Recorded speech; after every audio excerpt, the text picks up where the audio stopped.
இந்தியாவை தொடர்ந்து மூன்றாவது முறையாக ஆட்சி செய்து வரக்கூடிய பிரதமர் நரேந்திர மோடி தலைமையிலான பாஜக அரசை போல திமுகவிலும் 75 வயது கடந்த தலைவர்களை ஓரம் கட்ட முடிவு செய்யப்பட்டு இருப்பதாக தகவல் வெளியாகி உள்ளது குறித்து விவரிக்கிறது இந்த செய்தி தொகுப்பு. பாஜகவில் 75 வயதை கடந்த தலைவர்கள் அரசியலில் இருந்து ஓரம் கட்டப்படுகின்றனர். இளைஞர்களுக்கும் புதிய தலைவர்களுக்கும் வழிவிட வேண்டும் என்ற எண்ணத்தில் பாஜகவில் இந்த நடைமுறை பின்பற்றப்பட்டு வருகிறது. அந்த வகையில் பாஜகவின் முக்கிய முகமாக அறியப்பட்ட மூத்த தலைவர்கள் எல்.கே. அத்வானி, முரளி மனோகர் ஜோஷி, ஜார்ஜ் பெர்னாண்டஸ் உள்ளிட்ட மூத்த தலைவர்கள் ஓரம் கட்டப்பட்டனர். இதில் பிரதமர் நரேந்திர மோடிக்கு மட்டும் விதிவிலக்கு அளிக்கப்பட்டிருக்கிறது. பிரதமர் நரேந்திர மோடி அவர்களுக்கு 74 வயதை எட்டிய போதிலும் தொடர்ந்து மூன்றாவது முறையாக பிரதமராக நீடித்து வருகிறார்.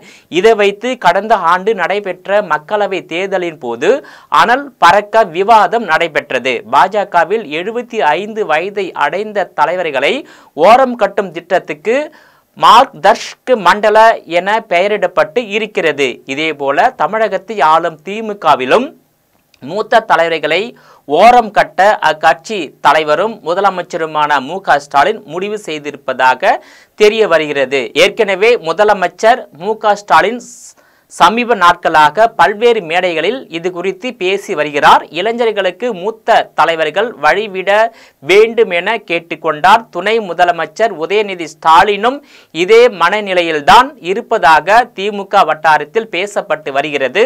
அதாவது திமுகவில் இளைஞர்களுக்கு தேர்தலில் போட்டியிட வாய்ப்பளிக்கப்பட வேண்டுமென உதயநிதி ஸ்டாலின் கருதுவதாகவும் இதற்கு கட்சியின் மூத்த தலைவர்கள் எதிர்ப்பு தெரிவித்து வருவதாகவும் கூறப்படுகிறது.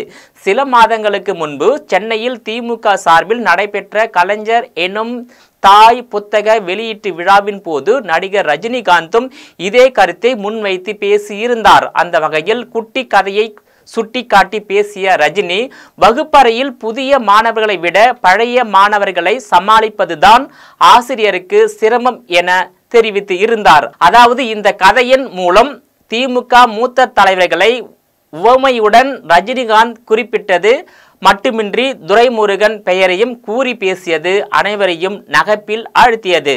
ரஜினிகாந்தின் இந்த பேச்சை திமுகவினர் ஆமோதித்தனரே தவிர மறுக்கவில்லை என்றும் கூறப்படுகிறது. இந்த பின்னணியில்தான் திமுகவில் மூத்த தலைவர்களை ஓரம் கட்டும் முடிவை பார்க்க வேண்டியிருக்கிறது. அந்த வகையில் உதயநிதி ஸ்டாலின் கூடுதல் முக்கியத்துவம் பெறுவதுடன் அவரது மகன் இன்பநிதியும் கட்சியில் முக்கிய இடம் பெறுவதற்கான வாய்ப்பு இருப்பதாக அரசியல் விமர்சகர்கள் கருத்து தெரிவித்து உள்ளனர்.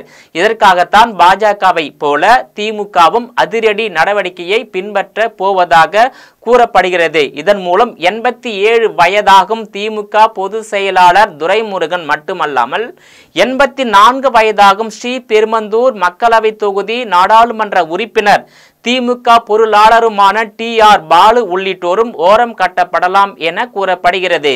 துரைமுருகனிடம் இருந்து திமுக பொதுச் செயலாளர் பதவியை பறித்து ராசாவுக்கு கொடுக்கப்படலாம் என கூறப்படுகிறது. குறிப்பாக பாஜகவினுடைய பிரதமராக இருக்கக்கூடிய நரேந்திர மோடி அவர்கள் தொடர்ந்து மூன்றாவது முறையாக பிரதமராக இருந்து வருகிறார். 2014ஆம் ஆண்டு முதல் தொடர்ந்து மூன்றாவது முறையாக பிரதமராக இருந்து வருகிறார்.